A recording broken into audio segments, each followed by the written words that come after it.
Waktu itu di daerah sekitar Kota Baru ya, di dekat UKDW. Oh iya. Oh iya, ada satu lagi. Waktu itu aku di kereta ya kak. Waktu itu di kereta. Waktu itu pertama kali. Ternyata gudeg itu manis kak. Aku kira yang kayak mungkin mirip rawon ya karena warnanya hitam Oh, gitu. iya. Ternyata enggak. Waktu awal-awal pertama kali kuliah. Nah, aku kan di kelas itu rata-rata teman-temanku itu orangnya Cindo sama Jawa. Nah, Halo sobat KPB UAJY, kenalin aku Priska Febrianti. Aku dari Student Staff KPB UAJY. Kali ini tema podcast kita adalah BBS, Bincang-Bincang Santai. Nah, kali ini aku menghadirkan salah satu narasumber yang merupakan mahasiswa aktif yang lagi ngerantau nih. Langsung aja daripada temen kepo, kita panggil Kak Ales. halo Kak Priska, apa kabar? Baik, Ya. oke. Nah, ini dia Kak Ales. Oke, daripada teman-teman kepo, kita tanya dulu kali ya. Kak Ales ini dari univ mana? Terus asal mana? Iya. Nama deh dulu, Oh Kak. iya, Nama boleh. panjang. Ya, halo Kak Priska dan teman-teman yang nonton. Perkenalkan, namaku Alessandro dari Ilmu Komunikasi Universitas Atmajaya, Yogyakarta. Angkatan 2022.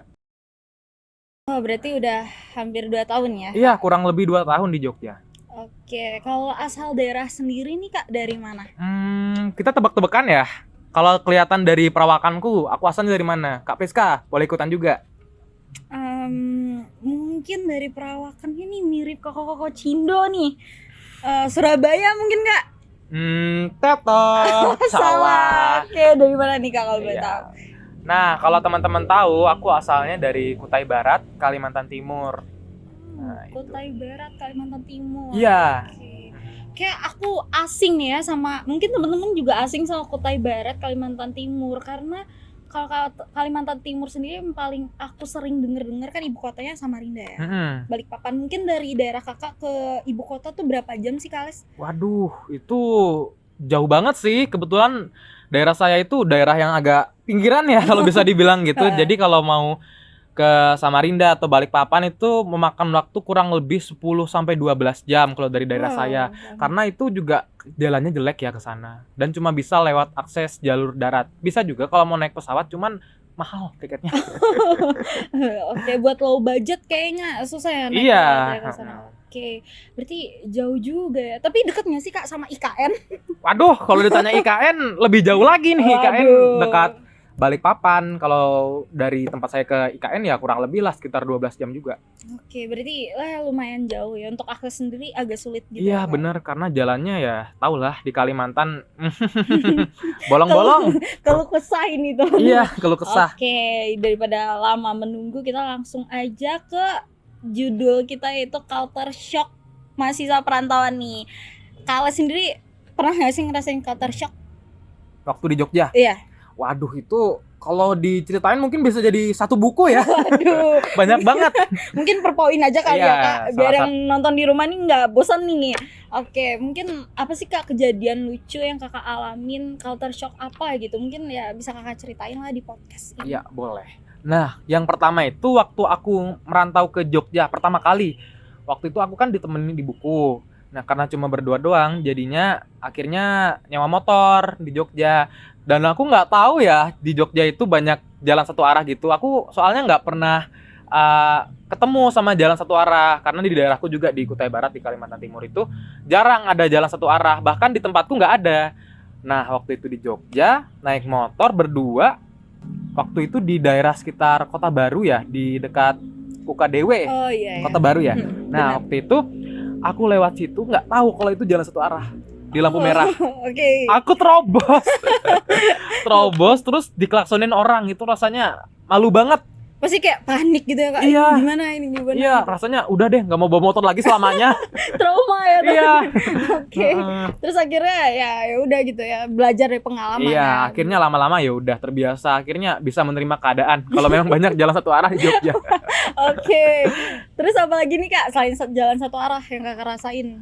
Waktu itu aku kan pengen ke Alkit ya, waktu pertama kali merantau ke Jogja. Waktu itu sama ibuku juga. Naik motor. Waktu itu aku males buka Google Map. Ibuku kan juga namanya orang tua ya, Iya, kurang benar. paham cara pakai Google Maps. Jadi akhirnya nanya-nanya lah sama orang sekitar. Waktu itu aku nanya ke bapak-bapak. ke bapak-bapak. Aku tanya, "Permisi Pak, mau tanya ini arah ke alun-alun kidul lewat sebelah mana ya?" Nah, sebenarnya bapaknya ngejelasinnya mudah dipahami, cuman waktu itu satu hal yang buat aku bingung. Bapaknya ngejelasin pakai arah mata angin. Oh, iya iya. Iya, arah mata angin, dan waktu itu pakai bahasa Jawa. Waktu itu aku nggak paham bahasa Jawa. Waktu itu bapaknya ngomong kulon, wetan, lor, kidul. Aku nggak paham itu apa. Jadinya aku, iya Pak, terima kasih. Terus akhirnya menyerah dan buka Google Maps. Iya, Google Maps ya Kak jalannya. Iya. Jalan satu-satunya Google Maps. Terus Akhirnya Google Maps. akhirnya selama merantau ini Kakak udah hafal nggak sih arah mata angin di Jogja? Iya, sebenarnya udah hafal. Waktu itu diajarin sama teman-teman yang asli Jogja.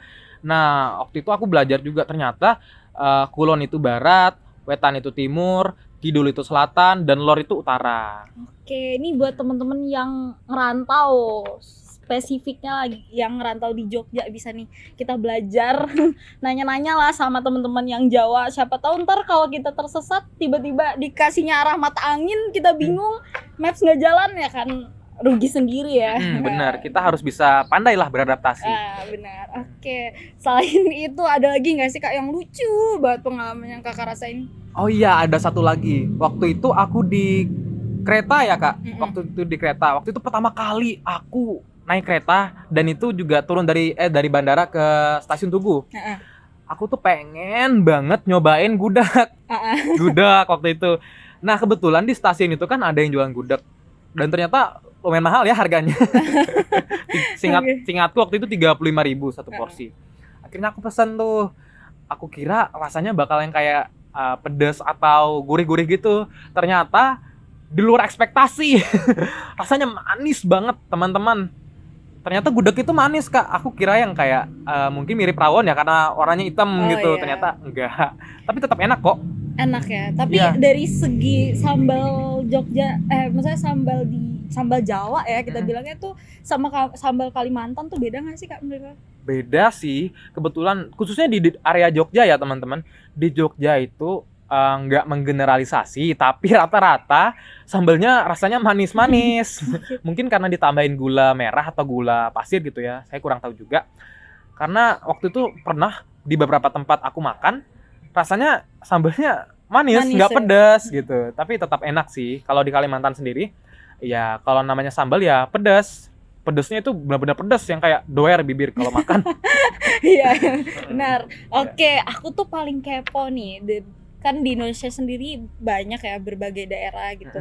Dari cara berbicara, maksudnya bahasanya gitu.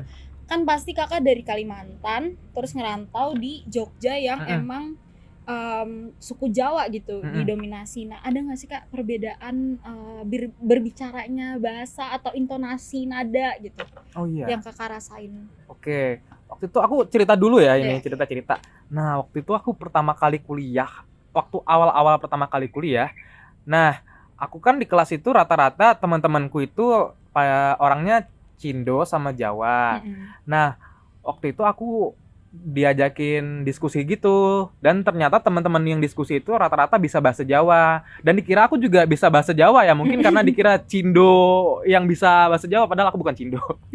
Nah, waktu itu mereka ngomong-ngomong pakai bahasa Jawa, dan aku diam aja, karena nggak paham, akhirnya aku diam.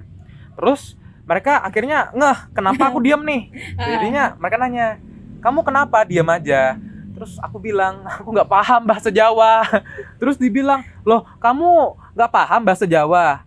Iya, aku bilang nggak paham. Oh iya, akhirnya diskusinya pakai bahasa Indonesia gitu. Kirain karena mungkin apa ya, kayak koko-koko Surabaya gitu ya. Mungkin ya.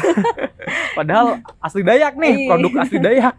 Oke, kalau boleh tahu Kak Ales selama ngerantau nih di Jogja udah bisa bahasa Jawa nggak sih Kak? Oh, isolah siti-siti. Ini dari mana nih bisa bahasa Jawa? Dari temen kah atau belajar gitu? Kebetulan teman-temanku ada yang asli Jawa. Beberapa itu mereka ngajarin bahasa Jawa. Jadi akhirnya ya beradaptasi dan mulai belajar. Karena bahasa Jawa itu seru loh, asik juga. Karena di Jawa sendiri bahasanya itu ada beberapa tingkatan gitu ya. Iya, kayak benar. kromo, inggil, ngoko gitu. Kayak wah unik banget ini. Dan Iya. juga itu penerapannya beda-beda ya ternyata. Selain ngerantau dapat ilmu dari kuliah, dapat ilmu bahasa juga nggak sih Kak? Iya, dapat banget. Kebetulan ya di Jawa ini khususnya di Jogja ya. Di Jogja ini kebetulan kan banyak banget perantau yang merantau dari daerah-daerah di Indonesia kan. Nah, akhirnya aku bisa bahasa beberapa daerah, kayak teman-temanku yang dari Manado akhirnya bisa kayak apa kabar ngana gitu kayak kan Oh, bahasa-bahasa iya. yang dari luar Jawa gitu. Akhirnya akulturasi budaya lah, teman-teman yang dari luar Jawa belajar bahasa Jawa dan juga aku teman-teman yang dari Jawa juga belajar bahasa aku gitu. Oke, kalau dari nada intonasi, aku kepo banget nih perbedaan orang Kalimantan kalau ngomong sama orang Jawa gitu. Apakah ada perbedaan yang spesifik gitu? Kerasa banget ya perbedaannya. Oke, gimana tuh, Kak? Soalnya kalau di Jawa ya, aku nggak menggeneralisasi, cuman rata-rata di Jawa kan, apalagi di Jogja, ngomongnya itu halus, lembut, intonasinya juga nggak yang tinggi. Nah beda sama di daerahku, karena di daerahku kan orang Dayak ya. Orang Dayak itu memang nggak semua, tapi kalau di daerahku itu ngomongnya intonasinya tinggi, jadi kayak terkesan kasar gitu. Padahal nggak kasar yang berkata kasar, tapi kasar yang nadanya tinggi gitu loh. Iya, benar. Mm-mm. Oke, berarti ya beda banget ya, Kak. Itu Iya. Kakak shock nggak sih kayak misalnya Kakak ada misal nih beli sesuatu di warung, oh lembut banget sih mbaknya gitu. Iya, iya waktu itu aku ke warung ya. Heeh.